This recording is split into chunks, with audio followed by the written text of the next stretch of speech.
Bonjour à tous et bienvenue pour cette nouvelle vidéo de déballage de boîtes.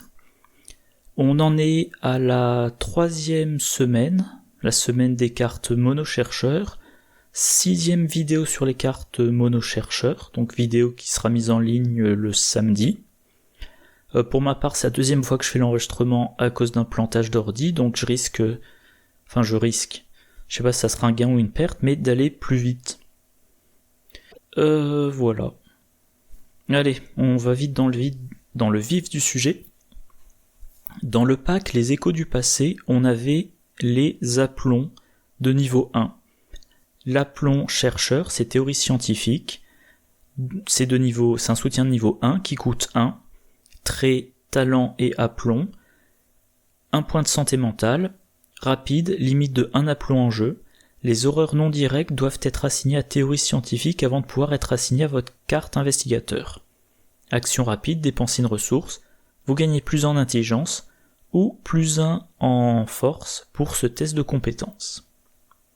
Dans cette boîte, on a la version de niveau 3. Elle coûte une ressource de moins, elle a une icône de chaque type en plus, elle a 1 point de vie supplémentaire, donc elle a 1 point de vie, la version de niveau 1 n'en avait pas, et elle a 2 points de santé mentale supplémentaires.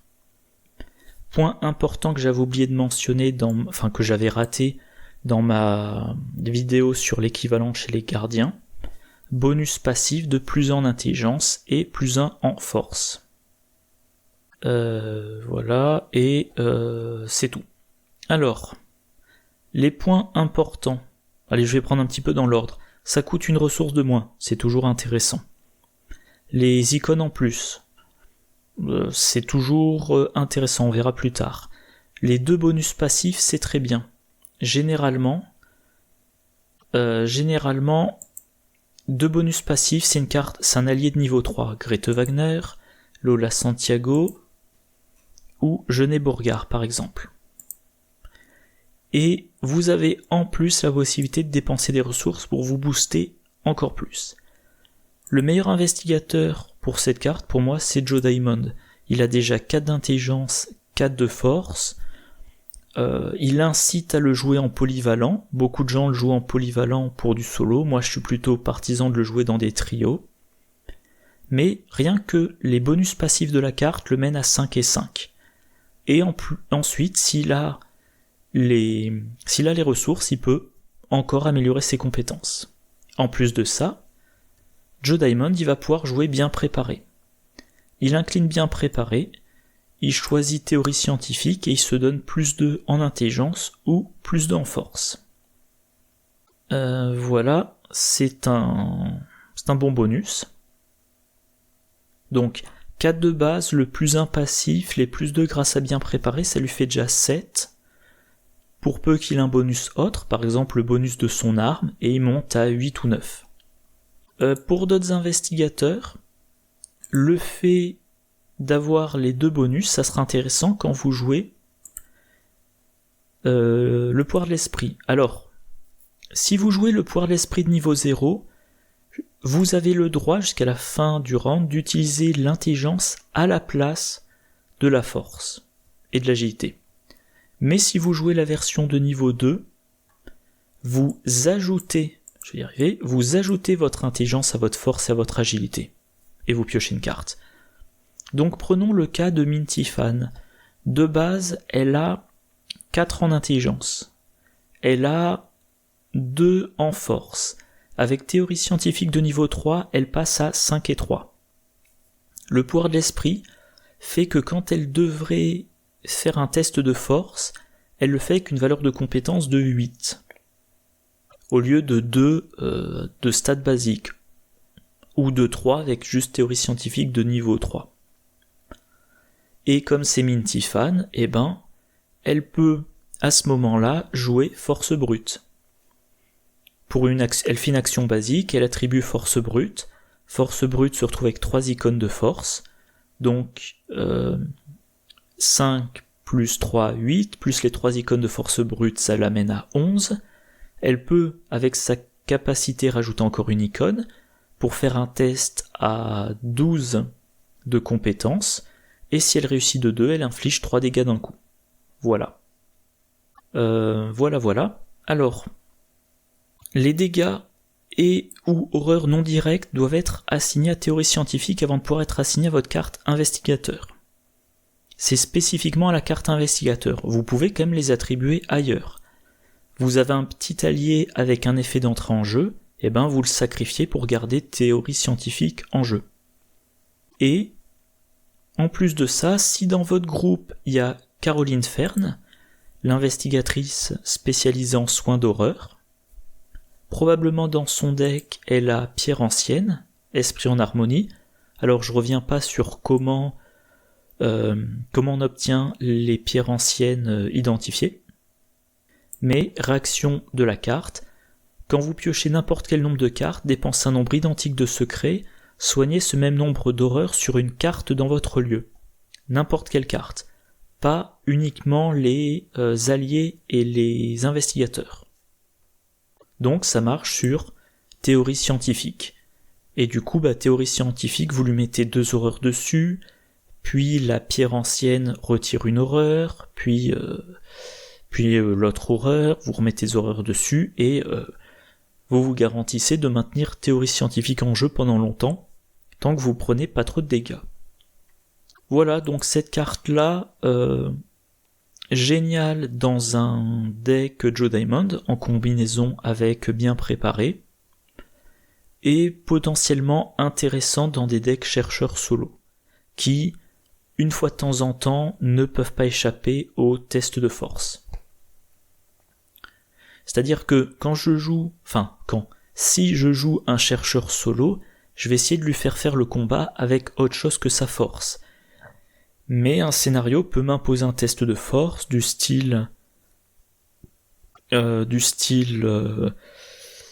sais plus moi, forcer la porte d'entrée du musée miskatonique, ou arracher les lianes dans la jungle, choses comme ça.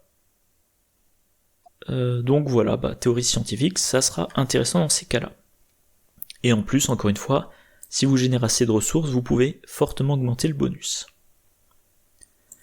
Deuxième carte, chercheur de la vidéo et dernière carte mono chercheur du pack, Prophesiae Profana. Alors, je le dis en préambule, Man From Lang et ses 2 acolytes dans leurs vidéos ont, en général, ils donnent des notes au jeu en prenant les pions KO du jeu. Donc ils vont dire qu'une carte a un échec automatique parce qu'elle est nulle, un signe des anciens parce qu'elle est géniale, etc., etc. Et pour les cartes chercheurs de ce pack, ils ont sorti une nouvelle idée, le pion maudit, pour indiquer la carte qui est beaucoup trop forte, qui nuit à l'équilibre du jeu. Et si ma mémoire est bonne, ils en avaient mis un à cette carte-là. Et je vais vous dire pourquoi moi aussi je trouve que la carte est mal conçue, pourquoi elle n'aurait pas dû sortir comme ça. Donc c'est un soutien de niveau 5 qui coûte 4, qui occupe un emplacement de main, trait, objet, relique, livre. Tant que vous n'êtes pas dans le locus, vous gagnez plus en intelligence, plus en agilité, et vous avez le droit d'ignorer les attaques d'opportunité. Réaction, après que Prophesiae Profana est entré en jeu, choisissez un lieu révélé. Ce lieu est le locus jusqu'à ce que le Prophesiae Profana quitte le jeu. Action, déplacer n'importe quel investigateur vers le locus. Bon. Ah oui, et 2 icônes libres. Alors la carte. Dans quel ordre vous attaquez les choses? Vous la jouez. Quand vous la jouez, vous choisissez un lieu révélé dans lequel vous n'êtes pas. Un lieu révélé dans lequel vous n'irez pas prochainement. Vous dites c'est le locus. Tant que vous n'êtes pas dans ce lieu, vous avez 2 bonus passifs. Comme je le disais avant, 2 bonus passifs, c'est un truc qu'on trouve généralement sur un allié de niveau 3 ou un aplomb de niveau 3. C'est quand même puissant. Ça c'est bien. Vous avez le droit d'ignorer les attaques d'opportunité. C'est extrêmement puissant. Le locus, il n'est pas définitif. Vous pouvez, à chaque fois que vous rejouez le livre, changer de locus. Et surtout, pour une action, vous allez pouvoir téléporter n'importe quel investigateur, où qu'il soit, dans le locus. Où que ça soit. Et ça, pour moi, ça va complètement foutre en l'air l'équilibrage de certains scénarios. Allez, voyons on va dire un peu dans l'ordre chronologique. Alors déjà, c'est un livre. Si vous avez ça dans votre deck, probablement vous avez 1 ou 2 copies du documentaliste. Vous jouez le documentaliste, vous allez chercher cette carte-là. Donc, la carte coûte 5 XP, elle est unique. Vous avez le droit d'en mettre 2 exemplaires dans votre deck, hein, c'est pas interdit. Donc ça sera pas dur de l'avoir en main. Vous le jouez. Vous choisissez le locus qui vous intéresse. Et si à un moment donné ça vous intéresse plus que ce lieu-là soit le locus, vous jouez bibliothécaire adjointe, vous remontez le Prophésia et Profana dans votre jeu, vous jouez un autre livre, plus tard vous rejouez le Prophésia et Profana, vous changez de locus.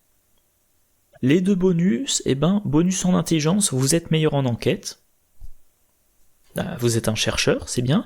Plus en agilité,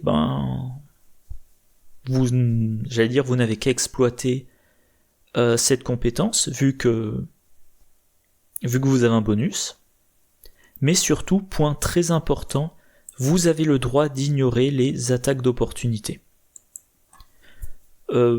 Moi, tel que je joue le jeu, j'ai un investigateur qui se charge des indices et qui est nul en combat, et un investigateur qui se charge du combat et qui est nul en indices. Et à chaque début de phase d'investigation, je me demande lequel des 2 je fais jouer en premier pour optimiser mes actions.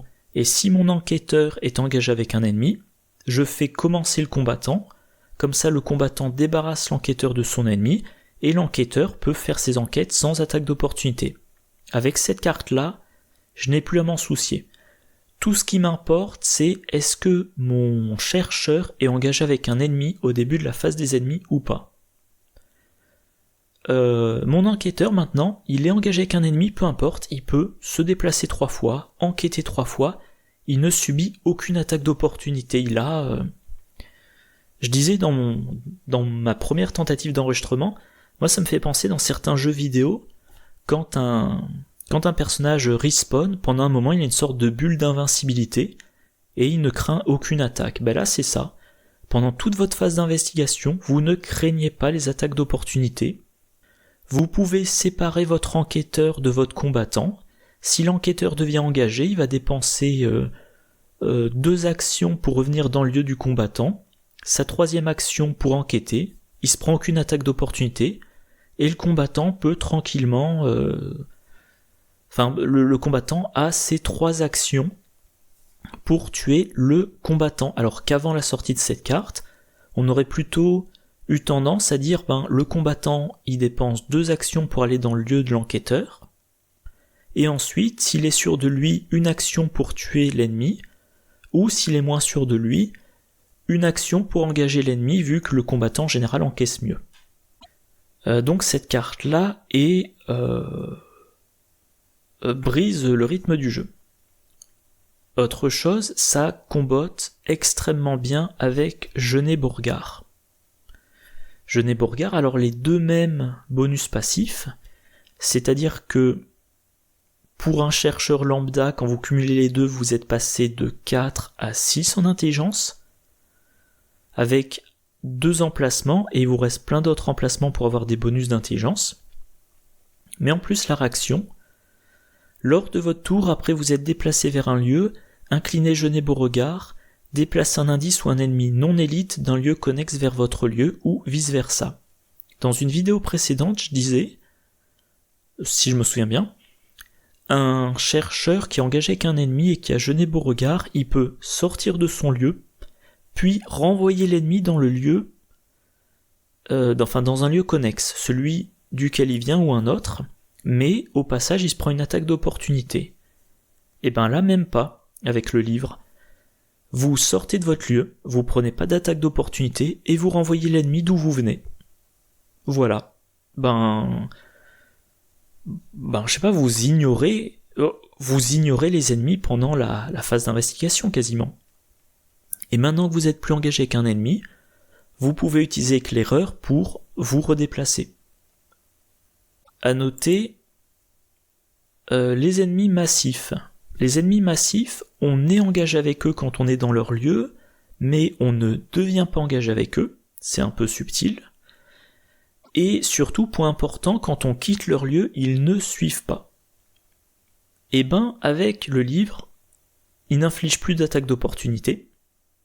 Ça veut dire que on peut, avec ce livre-là, traverser un lieu dans lequel il y a un ennemi élite. On va par exemple utiliser éclaireur pour entrer dans le lieu de l'ennemi élite, puis ensuite une action de déplacement pour sortir du lieu, pas d'attaque d'opportunité grâce au livre, et on n'est pas suivi par l'ennemi élite, massif, vu qu'il est massif. Et ben voilà, vous pouvez traverser le lieu, alors là, tiens, ça pouvait pas charger, bon là il y a la liste des ennemis massifs, par exemple pour Humordot, ou pour l'expérience, ou pour d'autres, je sais pas, Silas Bishop, ou un rejeton de Yog-Sothoth. Voilà, il y a tout un tas d'ennemis, vous pouvez entrer dans leur lieu, sortir de leur lieu sans aucun problème. Et encore une fois, faire ce que vous voulez dans leur lieu. Donc, le rejeton de Yog-Sothoth, par exemple, vous entrez dans son lieu, vous faites vos enquêtes pour avoir les indices, vous ressortez de son lieu. Voilà. Et enfin, le dernier point, l'action. Déplacer n'importe quel investigateur vers le locus. Ça, pour moi, ça va anéantir des scénarios. Je pense notamment, dans l'ordre chronologique, dernier scénario de Dunwich, perdu dans le temps et dans l'espace, il y a des lieux, c'est difficile d'aller d'un lieu vers un autre. Vous jouez le livre, vous décrétez que le lieu dans lequel vous voulez aller, c'est le locus. Pour une action, vous téléportez les investigateurs, vous ou les autres, dans le locus, peu importe où ils sont. Votre groupe était complètement dispersé, et ben, en quelques actions, vous êtes regroupés dans un même lieu qui a priori vous intéresse. Dans Carcosa, dans l'asile, le scénario de l'asile, à un moment donné, vous voulez sortir, vous voulez vous déplacer pour aller abandonner. En chemin, il y a des ennemis. Ben là, c'est plus un problème, vous téléportez tout le monde dans le lieu révélé le plus proche du lieu dans lequel vous devez abandonner. Ensuite, dans la civilisation oubliée, le deuxième scénario, les ruines d'Estli, alors j'ai plus tous les détails du scénario en tête, mais voilà, vous avez la relique, vous avez mis tous les lieux en ligne, vous devez aller du, 6e lieu de la ligne au premier. En chemin, il y a probablement des ennemis que vous avez laissés derrière vous. Si vous jouez, mettons, à 4 investigateurs, première action, vous jouez le livre. Deuxième action, vous téléportez l'investigateur A dans le lieu de départ. Troisième action, vous téléportez l'investigateur B. Round suivant, première action, vous téléportez l'investigateur C. Deuxième action, vous téléportez l'investigateur D. Puis vous abandonnez. Et puis les 3 autres investigateurs, à tour de rôle, ils jouent pour abandonner. Et ben voilà. Vous avez en 2 phases, vous avez à vous tout seul, en 2 phases d'investigation, fait l'équivalent de, donc j'ai dit 6 investigateurs, et je crois qu'il y a 5 déplacements à faire. Donc 4 x 5, 20 actions de déplacement, et potentiellement, je sais pas moi, 4, 6, 10 actions de combat ou d'évasion. Donc c'est pour ça je trouve la carte est complètement fumée. À noter un truc, c'est un livre. Vous pouvez jouer Abigail Foreman. Vous attachez le Prophesiae Profana à Abigail Foreman. Et voilà sa réaction. Vous utilisez l'action du livre pour téléporter un investigateur. Vous inclinez Abigail Foreman, vous téléportez un autre investigateur. Donc je reviens dans mon exemple précédent. Vous jouez le livre. Avec votre première action. Deuxième action, vous téléportez A. Vous inclinez Abigail Foreman, vous téléportez B. Troisième action, vous téléportez C. Round suivant, il vous reste plus qu'à téléporter le 4e investigateur. Voilà.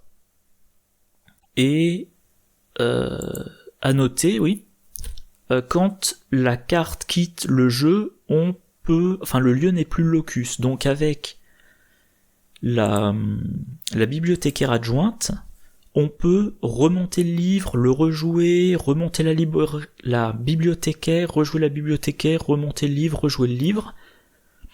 Donc dans un scénario en plusieurs, on va dire, étapes, avec plusieurs lieux objectifs, vous pouvez faire ces téléportations à plusieurs reprises.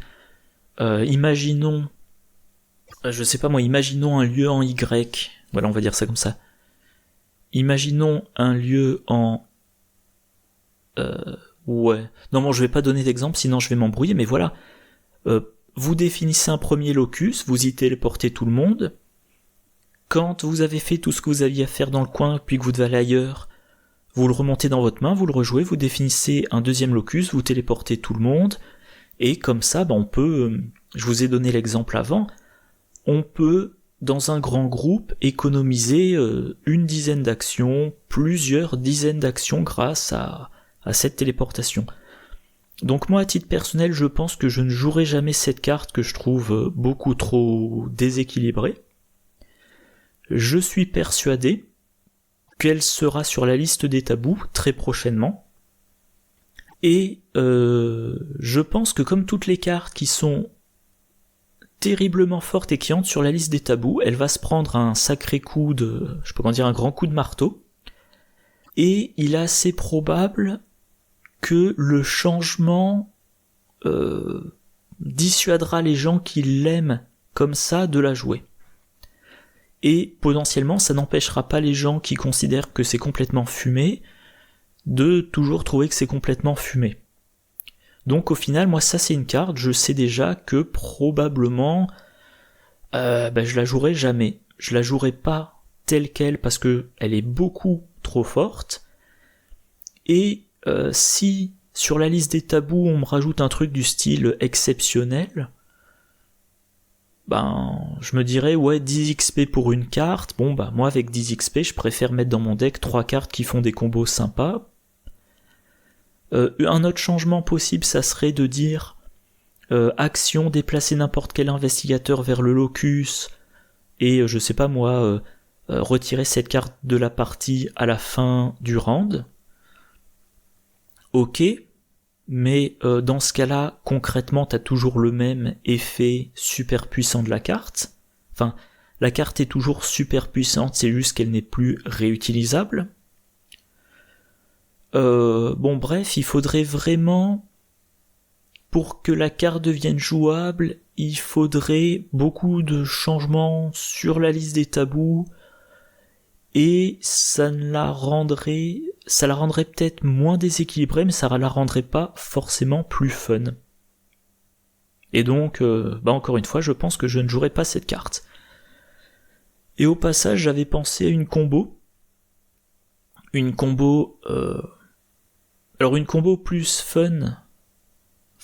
fun, une combo entre plusieurs decks, donc les combos qui nécessitent d'impliquer plusieurs decks, je les classe pas trop comme combo optimisé, mais voilà, j'ai ma combo que je vous présenterai un de ces jours, je la garde en réserve. Et voilà, je finis vite avant que mon ordi plante. Donc on a fini les cartes chercheurs. Cette vidéo normalement est en ligne samedi 22 janvier, si je me plante pas dans mes calculs. Lundi prochain, on commence les cartes truands. 5 vidéos sur les cartes truands. Et je regarde rapidement, je sais déjà qu'il y en a certaines qui m'enthousiasment. Voilà, encore une fois, je me dépêche de finir avant que l'ordi plante. J'espère que la vidéo vous a intéressé. N'hésitez pas à mettre vos commentaires, notamment, moi je suis curieux d'avoir vos avis sur le Prophesiae Profana. Est-ce que vous trouvez que c'est une carte déjà intéressante à jouer, c'est-à-dire est-ce que, on va dire fun, est-ce que vous avez envie de l'inclure dans vos decks? Est-ce que vous trouvez que pour 5 XP c'est raisonnable, ou est-ce que comme moi et comme d'autres personnes, vous trouvez que la carte est complètement fumée et qu'elle doit rester dans le classeur, mais pas parce qu'elle est nulle, mais au contraire parce que ça vous déséquilibre complètement les scénarios et ça vous gâche le plaisir de la difficulté d'Arkham. Bon allez, moi je vous souhaite une bonne journée, une bonne soirée, de bonnes parties, et je vous dis à la prochaine. Au revoir.